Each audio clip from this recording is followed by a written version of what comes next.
नमस्कार, मैं हूं मृत्युंजय कुमार झा और हमारा खास शो बाजार अगले हफ्ते में आपका स्वागत है। इस शो में हम आपको बताते हैं शुक्रवार का बाजार का पूरा एक्शन और साथ ही अगले हफ्ते का मार्केट कैसा रहने वाला है, कहां पर आपको कमाई के मौके मिलेंगे, ये हम आपको बताते हैं। आज आपकी तैयारी कराने के लिए हमारे साथ हैं जी बिजनेस के मैनेजिंग एडिटर अनिल सिंघवी, एक खास मेहमान ट्रेड स्विफ्ट ब्रोकिंग के संदीप जैन और साथ ही मेरी पूरी रिसर्च टीम तैयार है। आशीष हमें बताएंगे आज का मार्केट का पूरा एक्शन, सेंसेक्स में क्या होंगे बदलाव, ये हम जानेंगे संदीप से। अगले हफ्ते के ट्रिगर्स बताएंगी मानसी। साथ ही शो में आगे हम एक एक्सक्लूसिव खबर भी आपको, लेकिन सबसे पहले आपको दिखाते हैं आज बाजार में किस तरह का एक्शन रहा है। तो शुक्रवार को बाजार में शानदार क्लोजिंग रही। निफ्टी 153 अंक चढ़कर 10,244 के स्तर पर बंद हुआ। सेंसेक्स 524 अंकों की मजबूती के साथ यहां पर बंद हुआ। निफ्टी बैंक में भी 382 अंकों की मजबूती रही और ये 21,300 के पार बंद होने में कामयाब रहा। आईटी और मेटल को छोड़ सभी सेक्टर इंडेक्स यहां पर इसमें बाइंग देखने को शुक्रवार के कारोबार में मिली है। और अब आपको बताते हैं कि बाजार में संस्थागत निवेशकों की कितनी खरीदारी या बिकवाली रही है। तो एफआईआईज की बात करें, अगर विदेशी संस्थागत निवेशकों की बात करें तो इन्होंने कैश मार्केट में 1237 करोड़ रुपए की खरीदारी की है। वहीं डीआईआईज यानी घरेलू संस्थागत निवेशकों ने 881 करोड़ रुपए की बिकवाली की है।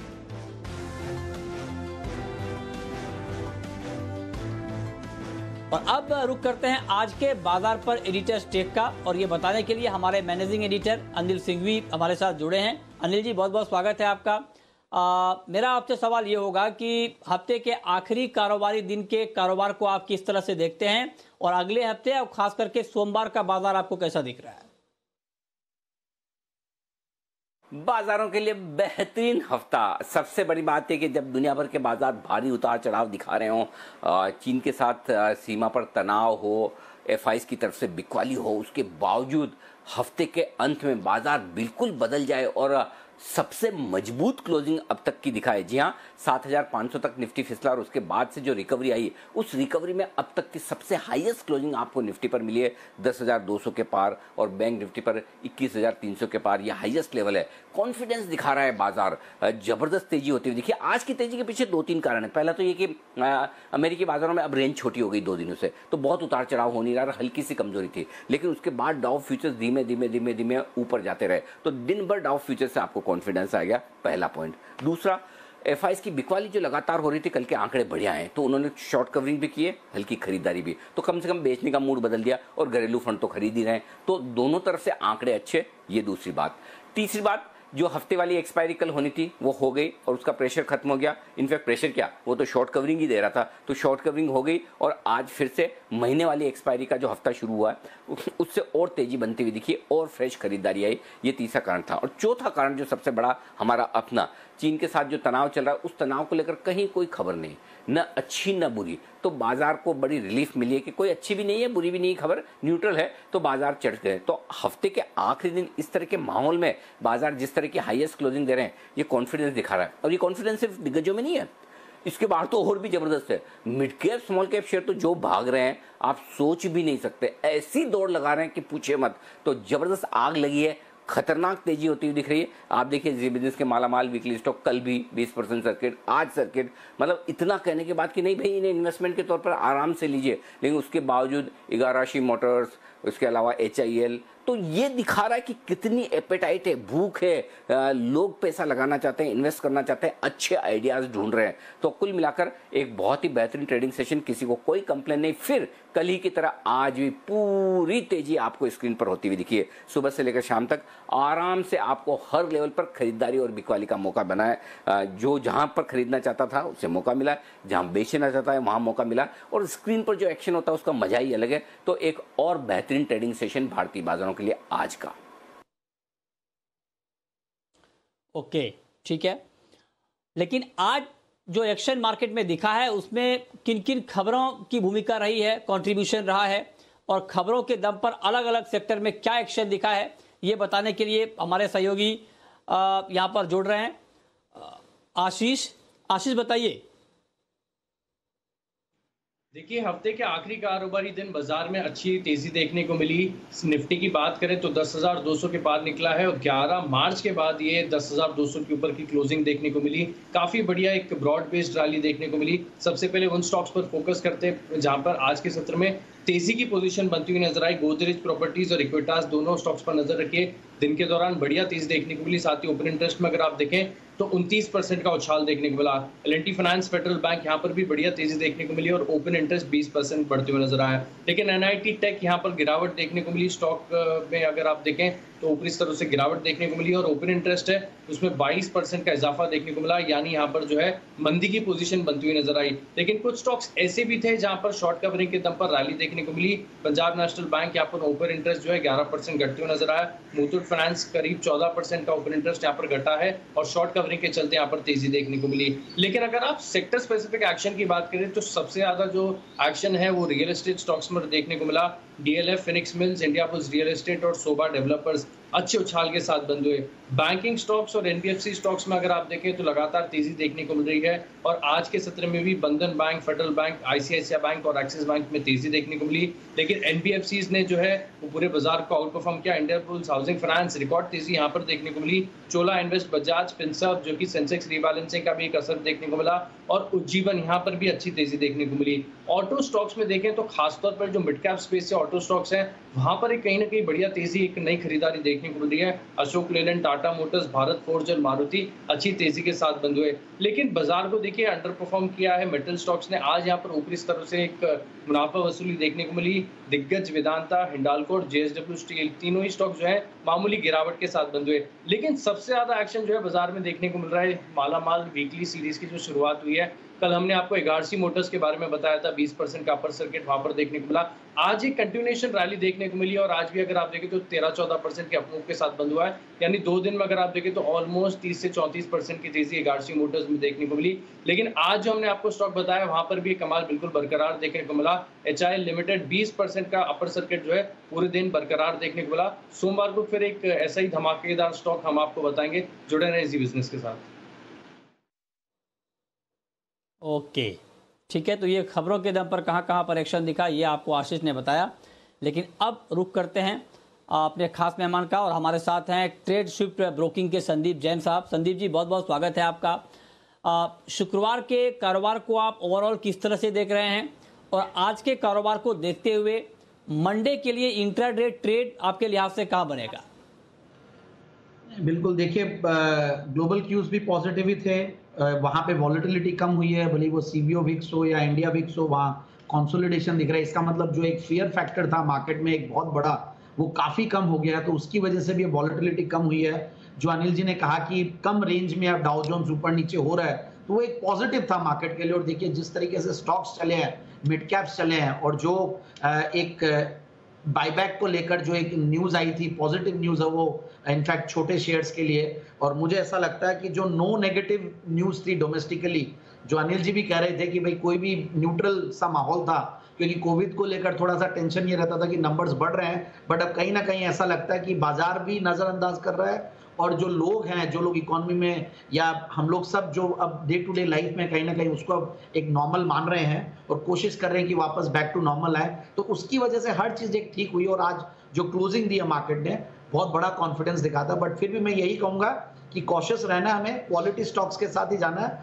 आज सारे टाइप के स्टॉक्स चले हैं तो बिल्कुल कॉशियस रह के कुछ अच्छी बाइंग करनी है। तो उसी तर्ज पे मैंने एक स्टॉक लाया हूं मैं इंट्राडे के तौर पे, वो है महाराष्ट्र स्कूटर्स, जो कि मैं तीसरी बार स्टॉक इस शो में दे रहा हूं पिछले 1-1.5-2 महीने में। और जी बिजनेस पे मैंने 1900-2000 के लगभग ये आत्मनिर्भर स्टॉक्स के हिसाब से भी दिया था और उसके बाद 2450 का टारगेट बहुत इजीली अचीव हुआ। इस स्टॉक को मैंने लॉन्ग टर्म पिक के हिसाब से दिया हुआ है, पोजिशनल पिक के हिसाब से भी दिया हुआ है और अब मैं इंट्राडे पिक के हिसाब से दे रहा हूं, क्योंकि आज जिस तरीके से बजाज फाइनेंस और बजाज फिनसर्व में मूव आया है और वहां पे अभी भी आगे मूव आने लायक लगता है और ये स्टॉक उसकी होल्डिंग कंपनी है, तो मुझे लगता है महाराष्ट्र स्कूटर्स इंट्राडे में ही बहुत अच्छा लेवल क्रॉस कर देगी, 2570 से 2590 का टारगेट।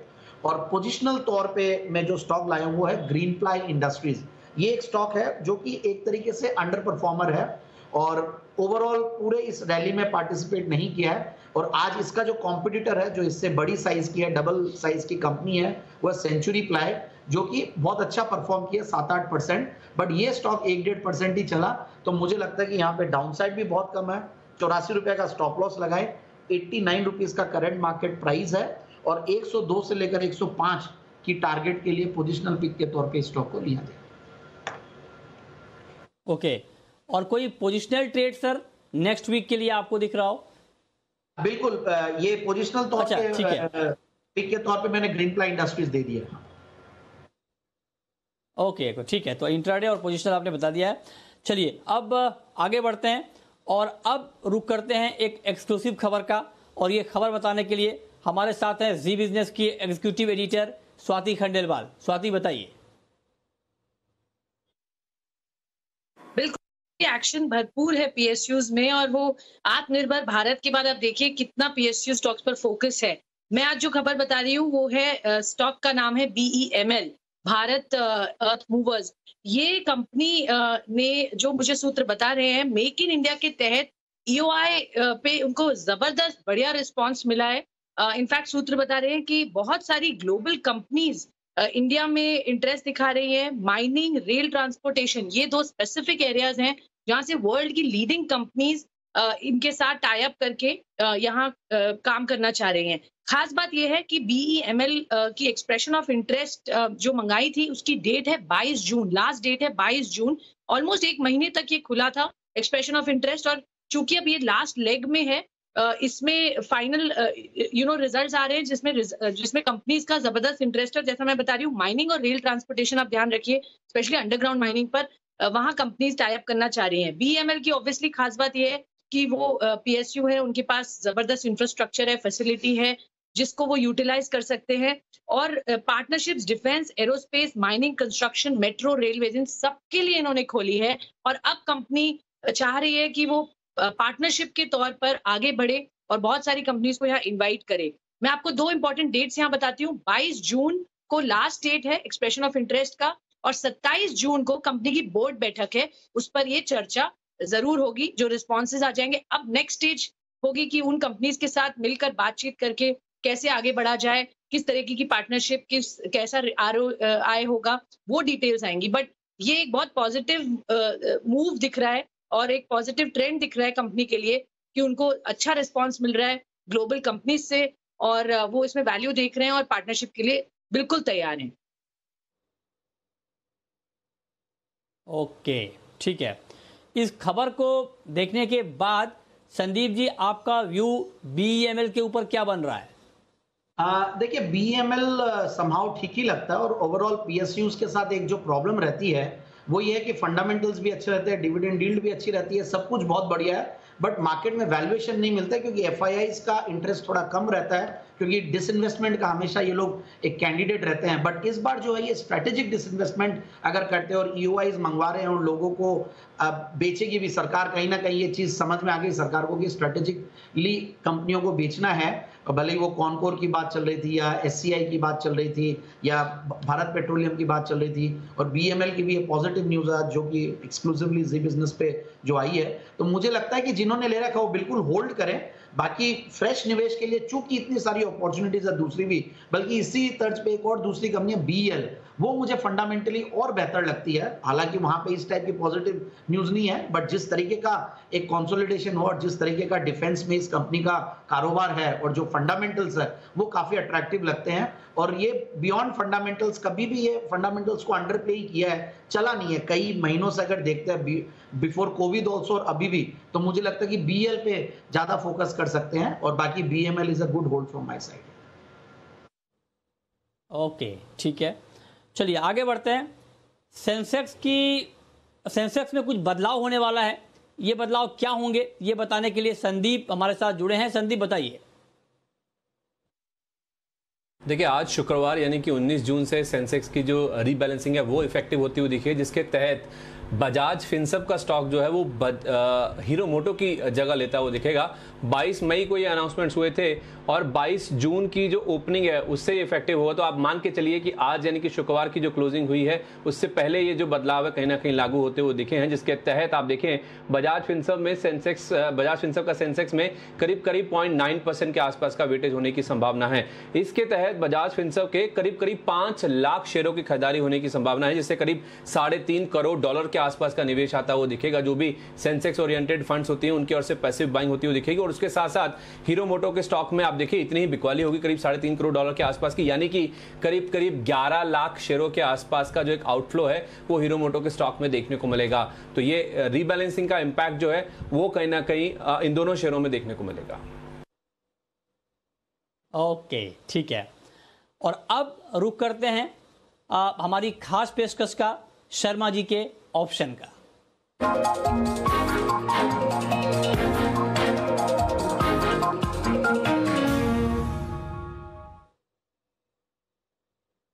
और शर्मा जी का ऑप्शन बताने के लिए हमारे साथ हैं HDFC सिक्योरिटीज के वीके शर्मा साहब। सर बहुत बहुत स्वागत है आपका। बताइए सर, सोमवार को ऑप्शन के जरिए कहां पर ट्रेड का अच्छा मौका मिलेगा? जी, ऑप्शन का अच्छा मौका मिलेगा अशोक लीलैंड में। ये आज करीब 54 रुपए के ऊपर बंद हुआ। अच्छे खासे वॉल्यूम थे इसमें और करीब 50% से ज्यादा वॉल्यूम बढ़कर आ जाए तो मैं यहाँ पे सलाह दूंगा कि 55 रुपए की कॉल जून महीने की माफ कीजिए ₹1.90 पे खरीदें। स्टॉप लॉस रखें ₹1.35 का और जो टारगेट है वो करीब ₹3 का है। एक बात और लगे तो बताता चलूंगा मृत्युंजय, अच्छी बात क्या हुई है कि अभी जो आज क्लोजिंग है निफ्टी की 10,244, वो अभी तक की जो हमने 23 मार्च को जो लो बनाया था उसके बाद में हाईएस्ट क्लोजिंग है। 10,167 गया था क्लोजिंग के तौर पे 8 जून को, लेकिन आज की क्लोजिंग हाईएस्ट है। तो ये बहुत ही दमदार आगे के सेटलमेंट के लिए इस बात का इंडिकेटर है। धन्यवाद मृत्युंजय। अब वक्त है ये जानने का कि सोमवार के लिए और अगले हफ्ते के लिए आपकी स्ट्रेटेजी होनी क्या चाहिए, और ये बताने के लिए हमारे मैनेजिंग एडिटर अनिल सिंघवी हमारे साथ बने हुए हैं। अनिल जी, अगले हफ्ते और खास करके मंडे के लिए क्या स्ट्रेटेजी होनी चाहिए बाजार में? अब जहां तक अगले हफ्ते का सवाल है, एक्शन तो वही है। सब आपको हर उन्हीं बातों पर नजर रखनी जो इस हफ्ते भी थी, यानी कि अमेरिकी बाजार, डाउ फ्यूचर्स, वो तो अपनी जगह ही। देखते हैं आज के खरीदारी के आंकड़े कितने बड़े आते हैं। वैसे तो अच्छे ही आने चाहिए, कोई ऐसी दिक्कत वाली बात नहीं है, तो वहां से भी कंफर्ट आएगा। और वीकेंड पर अगर सीमा पर जो तनाव है उसमें कोई खराब खबर ना आए, बस इतना ही चाहिए। अच्छी आ जाए तो और भी बढ़िया, लेकिन अगर खराब ना आए उतना भी काफी है। ये 3 खबरें अगर अच्छी रही तो बाजार और मजबूती दिखाएगा। और टेक्निकली तो बाजार स्ट्रॉन्ग है ही। 10,450, 10,500 की तरफ निफ्टी की जाने की तैयारी है। उससे पहले 10,325 एक छोटा लेवल है, उसको पार करते 10,500 तक जाने की कोशिश, 10,450, 10,500 तक जाने की कोशिश निफ्टी की हो सकती है।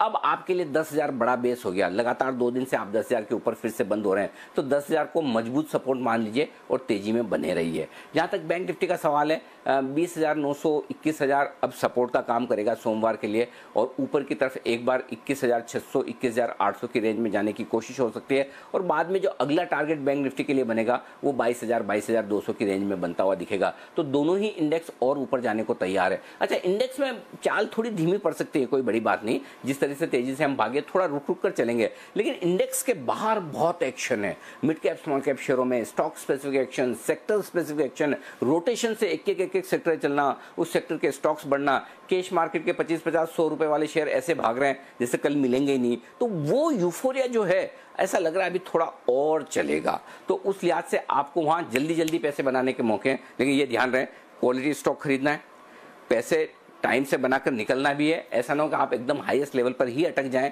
तो दोनों चीजों का ध्यान रखना बहुत जरूरी है। बट ओवरऑल इसमें कोई डाउट नहीं कि बाजार मजबूती के साथ है, और अगर कहीं कोई खराब खबर नहीं आई तो और तेजी के साथ आगे बढ़ने को तैयार है। अच्छी खबर ना आए चलेगा, खराब बहुत नहीं आनी चाहिए, न्यूट्रल रहेगा। कोई खबर नहीं आएगी तब भी आगे बढ़ जाएंगे। तो मोमेंटम स्ट्रांग है, थोड़ा और ऊपर जाने को तैयार है। ओके, बहुत शुक्रिया अनिल जी आपका अगले हफ्ते के लिए और सोमवार के लिए स्ट्रेटेजी बताने के लिए। अब संदीप जी, मैं आपसे जानना चाहता हूं सर कि ऐसे मार्केट में, ऐसे माहौल में लंबे समय के निवेशक के लिए इस बाजार में क्या है, और अगर कोई लॉन्ग टर्म की प्लानिंग कर रहा है तो अगले हफ्ते उन्हें कहां पर नजर रखनी चाहिए, क्या लेना चाहिए?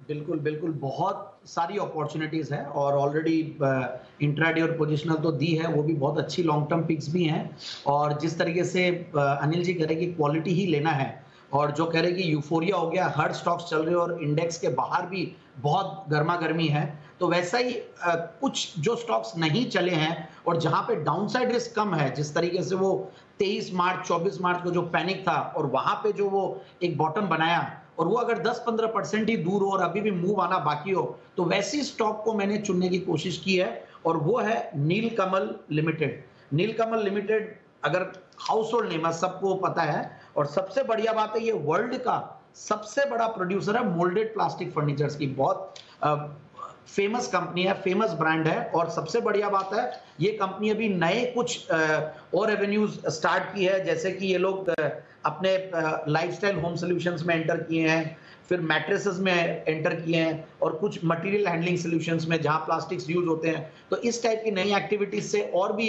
इनको फायदा मिलेगा, और ये सब नई एक्टिविटीज इनको एग्जिस्टिंग इंफ्रास्ट्रक्चर ऑपरेशंस में मिल जाता है, इसलिए डेट्स भी नहीं है बुक्स में। और सबसे इंपॉर्टेंट क्राइटेरिया इस टाइप के माहौल में यही रहना चाहिए कि जीरो डेट कंपनी होनी चाहिए। सिर्फ 61 करोड़ का डेट है, 1600 करोड़ की मार्केट कैप है, और सबसे बढ़िया बात है रिटर्न ऑन कैपिटल एम्प्लॉयड करीब 19 के लगभग है, 13 का रिटर्न ऑन इक्विटी, और उसके सामने जो स्टॉक का पी है वो 11 साढ़े 11 का है, जो कि बहुत बढ़िया लगता है मुझे। डिविडेंड भी अच्छा देती है कंपनी, और ग्रोथ भी पिछले 5 साल में बहुत बढ़िया ग्रोथ दी है कंपनी ने सेल्स के फ्रंट पे, और बट पिछले 2 साल में 3 साल में बहुत ज्यादा ग्रोथ नहीं आई है, बट फिर भी अच्छा मेंटेन कर रखा है। तो मुझे लगता है जब डाउनसाइड रिस्क 10 से 15% ही हो, पी मल्टीपल बहुत बढ़िया हो, जीरो डेट कंपनी हो, और ऐसी ब्रांड आपको साथ में मिल रही है, तो सर्टेनली स्टॉक में निवेश करना चाहिए। और 1290 का पहला टारगेट है, 1350 का दूसरा टारगेट है, और मेरे हिसाब से ये 3 से 6 महीने में आने वाले 2 से 3 क्वार्टर में ये अचीव कर सकते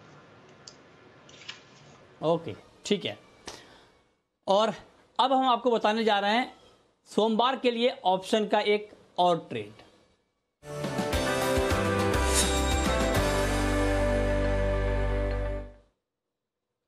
और ये बताने के लिए हमारे साथ हैं ट्रेड बुल्स सिक्योरिटीज के सच्चिदानंद उत्तेकर जी। सर बहुत बहुत स्वागत है आपका। आपके हिसाब से मंडे को ऑप्शन में क्या ट्रेड बनेगा सर?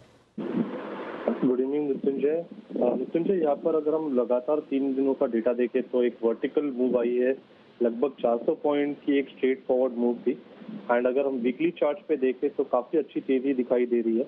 अगर हम उसका वीकली आरएसआई देखें तो लगभग 50 के आसपास आ चुका है, एंड इसका अगर weekly 200 day exponential moving average देखें तो लगभग 10,240 के आसपास ही प्लेस है, जहाँ पर आज का ऑलमोस्ट एक high point of the day रहा है। तो जिस तरीके से यहाँ पर इंट्राडे ऑसिलेटर्स प्लेस्ड है, मुझे लग रहा है थोड़ा सा एक नेगेटिव डाइवर्जेंस चल रहा है, तो उसकी के वजह से थोड़ी सी एक करेक्टिव मूव आ सकती है। तो करेक्टिव मूव आपको 10,200 के फुट के साथ पार्टिसिपेट करनी है, जो लगभग आपको 80 से 85 के रेंज में खरीदना है। 22 रुपए तक का आपको लगाना है स्टॉप लॉस, एंड 165 का एक मैक्सिमम टारगेट होगा। ओके, और कोई खास स्टॉक सर? मृत्युंजय, स्टॉक्स में M&M मुझे अभी भी काफी वीक ही लग रहा है, जिस तरीके से पिछले 4 दिनों का रुझान रहा है। एंड वापस जिस तरीके से 500 के लेवल के आसपास बिल्टअप आ रहे हैं, यहाँ पर इमीडिएटली 470 475 तक ये पर्टिकुलर मूव एक्सटेंड होनी चाहिए। तो 500 का पुट ऑप्शन आपको खरीदना है, लगभग 10 से लेके 8.5 के रेंज में। 5.5 का लगाना है आपको स्टॉप लॉस, और एक पोजिशनल टारगेट होगा अराउंड 18 तक का। ओके, चलिए बहुत शुक्रिया सच्चिदानंद उत्तेकर जी आपका, संदीप जैन साहब आपका, और साथ ही मेरी पूरी रिसर्च टीम का बताने के लिए कि शुक्रवार का बाजार कैसा रहा, क्यों रहा, और अगले हफ्ते का मार्केट कैसा रह सकता है, सोमवार को कहां पर कमाई के मौके बन सकते हैं। तो फिलहाल इस बुलेटिन में इतना ही।